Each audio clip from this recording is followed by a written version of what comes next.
Now to politics. Congress passed the One Big Beautiful Bill Act today. It will soon be on its way to the president's desk. And Republican leaders and President Trump himself worked to wrangle support from GOP holdouts. The legislation significantly increases spending for border security, immigration enforcement, and defense. It also extends President Trump's 2017 tax cuts, increases the child tax credit, and ends taxes on tips and overtime pay. Democrats voted against the bill unanimously, citing changes and steep cuts to safety net programs, including SNAP, the Food Assistance Program, and Medicaid. The nonpartisan Congressional Budget Office estimates Medicaid could be cut by $930 billion, with nearly 12 million people at risk of losing health care coverage. And joining us now, two local politicians who represent both sides of the aisle, providing the Democratic point of view, is former state Senator Hannah-Beth Jackson. And former Santa Barbara City Councilman Dale Francisco, of course, representing the conservative viewpoint. Welcome to both of you. Thank you for being here. First question. House Speaker Mike Johnson says that this mega bill will, quote, make this country stronger and safer and more prosperous than ever before, and every American is going to benefit. What is your reaction to that? I want to start with you, Hannah-Beth. Well, I don't know what he's been smoking, but if you're the top 1%, probably this bill is going to benefit you. If you're the rest of the United States of America, this bill is a disaster. This bill is blowing open the deficit now by another $3.4 trillion, so that by the end of the decade, we'll be spending $1 trillion a year just to pay our debt.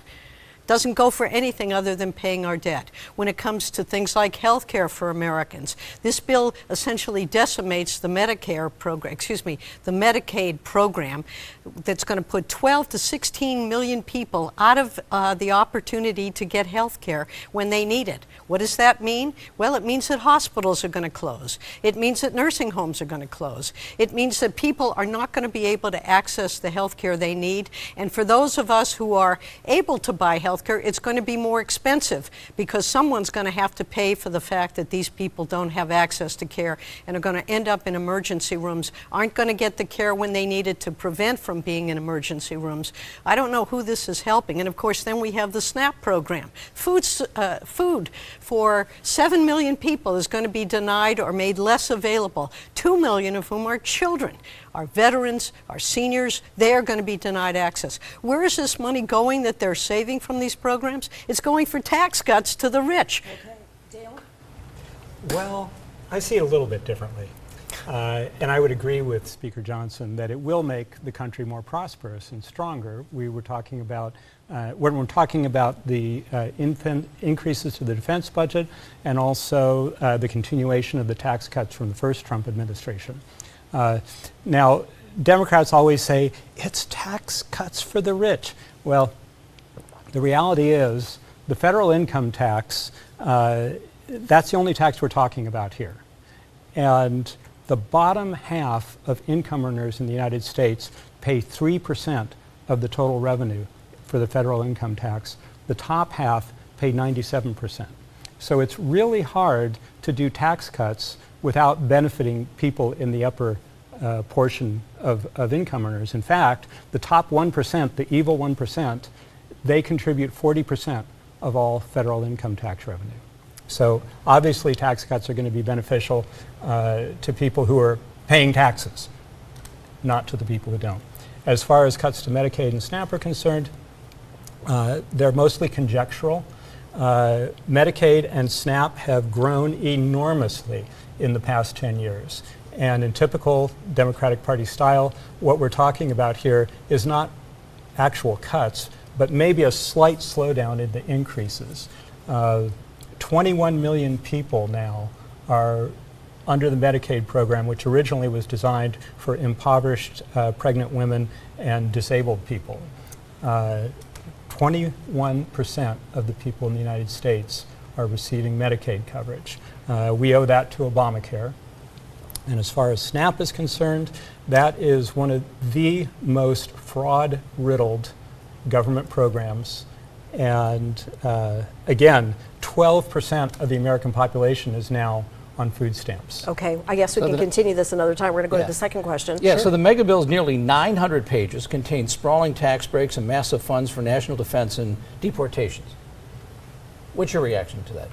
Well, unfortunately, and I think I said on an earlier segment, I have never seen a beautiful congressional budget bill. This one is no exception. And actually, yesterday, the Freedom Caucus, the most conservative of the Republicans in Congress, issued a scathing letter pointing out all the changes that the Senate had made that made the bill more complicated and worse. And I can't argue with that. However, I think the tax cuts had to go through, the defense increases had to go through, and bring some rationality to Medicaid. For instance, the 15 million people who are able-bodied with no children and no other dependents, there should be a work requirement for those folks. Okay, Hannah-Beth? Well, over 2/3 of the people who get Medicaid are already working full-time or most of the time.